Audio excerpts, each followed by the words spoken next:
2026년 1월 23일 금요일 마태복음 5장 38절에서부터 48절까지의 말씀, 예수님의 사랑이라는 제목으로 하나님 말씀 전하겠습니다.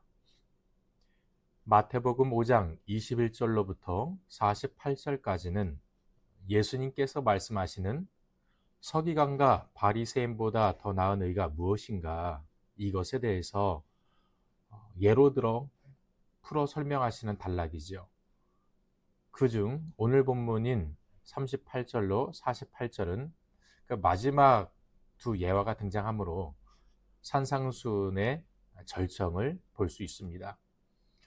자, 앞선 이야기들이 주로 마음의 태도와 그리고 내면의 정결함을 다루었다면, 오늘 본문은 참 답답하고 억울함을 당한 자리, 상처받은 자리, 손해보는 그 시간에서 제자인 내가 어떻게 반응해야 하는가를 묻고 있습니다.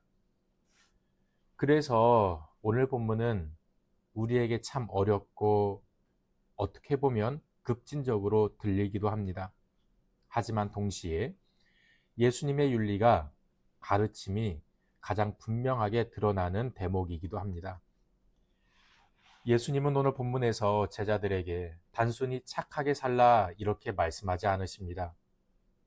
예수님은 하나님의 성품을 닮은 삶, 곧 사랑으로 세상을 대하는 삶으로 제자들을 부르십니다. 그리고 그 사랑의 기준은 세상의 상식이 아니라 예수님 자신이 십자가에서 보여주신 사랑이라는 것을 우리는 알고 있습니다. 오늘 본문에서 말씀하고 있는 예수님의 핵심은 첫째로 보복의 논리를 끊어내는 사랑을 하라라는 거죠. 38절로 39절 말씀입니다. 또 눈은 눈으로 이는 이로 갚으라 하였다는 것을 너희가 들었으나 나는 너희에게 이르노니 악한 자를 대적하지 말라. 누구든지 내 오른편 뺨을 치거든 왼편도 돌려대며. 아멘. 예수님은 먼저 눈에는 눈, 이에는 이라는 말씀을 언급하십니다. 이 말씀은 본래 무분별한 복수를 제한하기 위한 정의의 원칙이었습니다. 그러나 시간이 흐르며 이 말씀은 보복을 정당화하는 논리로 사용되었습니다. 예수님은 이 지점을 정면으로 건드리시죠. 나는 너희에게 이르노니 악한 자를 대적하지 말라. 자, 이 말씀은 악을 묵인하라는 말이 아닙니다. 오히려 악이 작동하는 방식, 곧 폭력이 폭력을 낳고 보복이 또 다른 보복을 낳는 구조 자체를 끊어내라는 요청이죠. 오른뺨을 치는 모욕 앞에서 다른 뺨을 내미는 것은 비굴함이 아니라 더 이상 그 게임에 참여하지 않겠다는 영적 결단입니다. 거독까지 주라는 말씀, 억지로 오리를 가게 하거든 심리를 동행하라는 말씀도 마찬가지입니다. 이는 약자의 권리를 포기하라는 명령이 아니라 하늘나라 백성은 권리보다 사랑을 선택할 수 있는 자유를 가진 존재임을 드러내는 것입니다. 우리의 일상 속에서 눈에는 눈은 더 이상 물리적 폭력만을 의미하지 않습니다. 말로 되갚고 감정으로 응징하고 관계를 끊어버리는 방식으로 나타납니다.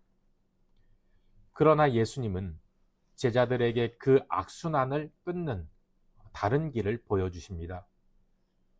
이미 십자가에서 모든 빚을 탕감받은 자로서 더 이상 되갚지도 않아도 되는 삶, 손해를 보아도 무너지지 않는 삶으로 우리를 부르십니다. 둘째로 원수에게까지 흘러가는 사랑입니다. 43절로 44절입니다. 또 내 이웃을 사랑하고 내 원수를 미워하라 하였다는 것을 너희가 들었으나 나는 너희에게 이르노니 너희 원수를 사랑하며 너희를 박해하는 자를 위하여 기도하라. 아멘. 이 말씀은 산상수훈 전체에서 가장 급진적인 요구이죠. 세상은 이웃 사랑까지는 허용할 수 있겠지만 원수 사랑은 비현실적이라고 말합니다. 그렇게 보이죠. 그러나 예수님은 바로 그 지점에서 하늘나라의 윤리를 드러내십니다. 예수님은 원수 사랑의 근거를 하나님의 성품에서 찾으십니다. 하나님은 악인과 선인 모두에게 해를 비추시고 의로운 자와 불의한 자 모두에게 비를 내리십니다. 하나님의 사랑은 조건에 근거하지 않고 은혜에 근거합니다. 그러므로 원수를 사랑한다는 것은 감정을 억지로 바꾸는 일이 아닙니다. 그것은 하나님의 방식으로 세상을 바라보겠다는 신앙의 결단입니다. 욕설에 축복으로 응답하고 모함하는 일을 위해 기도할 때 성령께서 우리 마음을 새롭게 하십니다. 원수를 위한 기도는 상대를 바꾸기 이전에 우리 자신을 하나님의 사랑 안에서 치유하는 자리입니다.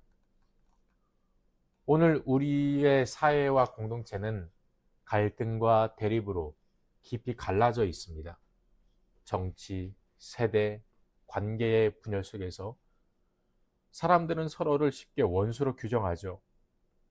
이때 교회가 세상과 동일한 방식으로 반응한다면 복음은 힘을 잃고 맙니다.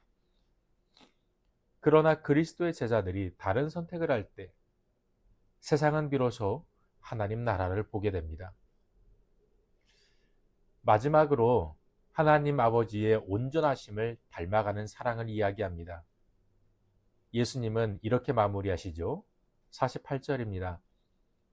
그러므로 하늘에 계신 너희 아버지의 온전하심 같이 너희도 온전하라. 아멘. 여기서 말하는 온전함은 흠없는 완벽함이 아닙니다. 이는 목적지에 이르는 성수, 곧 하나님의 성품을 닮아가는 방향성을 의미합니다. 사랑으로 반응하고 용서로 선택하며 악을 선으로 이기는 삶이 바로 그 성숙의 길입니다. 이 길은 결코 쉽지 않습니다. 때로는 억울하죠. 손해도 보고 실패하는 것처럼 보일 수도 있습니다. 그러나 이 길은 이미 예수님께서 걸어가신 길입니다. 주님은 우리가 아직 죄인 되었을 때에 십자가에서 죽으심으로 하나님의 사랑을 확증하셨습니다. 그러므로 제자의 삶은 내 권리를 끝까지 주장하는 삶이 아니라 하나님의 성품을 세상에 드러내는 삶입니다. 물론 넘어질 수 있죠. 실패할 수도 있습니다. 그러나 다시 일어나 주님의 길을 따를 때 우리는 조금씩 아버지를 닮아가게 됩니다. 말씀을 맺겠습니다. 예수님의 사랑은 감정이 아니라 결단이며 약함이 아니라 능력입니다. 그 사랑은 죄인을 살리고 원수를 이웃으로 바꾸며 상처를 은혜의 자리로 바꿉니다. 주님은 오늘도 우리를 완전한 사랑으로 부르십니다. 내 방식의 정의를 내려놓고 하나님의 성품을 선택하라고 초대하십니다.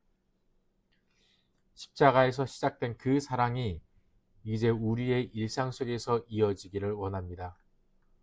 오늘 하루 선택 속에서 보복 대신 용서를, 미움 대신 기도를, 자기 보호 대신 사랑을 선택하는 예수님의 제자가 되기를 원합니다. 바로 그때 우리의 삶을 통해 하나님의 선하심이 드러나고 세상은 그 사랑을 온전히 보게 될 것입니다. 기도하겠습니다. 하나님 감사합니다. 연약하고 부족한 우리를 예수 그리스도의 사랑으로 품어주시고 그 사랑에 힘입어서 오늘을 살아갈 수 있도록 이 하루의 문을 열어주시니 참으로 감사합니다. 예수 그리스도의 십자가의 사랑을 흘려보낼 수 있도록 나의 육신의 자아를 다 복종시키게 해주시고 성령님 도와주셔서 그 사랑을 흘려보낼 수 있고 섬기고 배려하고 이해하고 나의 기득권을 내려놓을 수 있는 담대함을 허락하여 주시옵소서. 내 이웃에게뿐만이 아니라 나를 힘들게 하는 사람을 향하여 기도하고 그 사람의 마음이 누그러지고 그리하여서 하나님이 증거되어질 수 있도록 주님 역사하여 주옵시고, 오늘도 주님의 길을 따라가면서 하나님을 조금씩 더 닮아가고 내 삶의 자리에서 하나님의 거룩함이 흘러갈 수 있도록 역사하여 주시옵소서. 많은 부분을 오늘도 선택하게 될 것인데 그 선택이 생명을 살리는 선택이 되게 하여 주시옵소서. 모든 영광 하나님께 올려드리며 생명 되신 예수님의 이름으로 기도합니다. 아멘.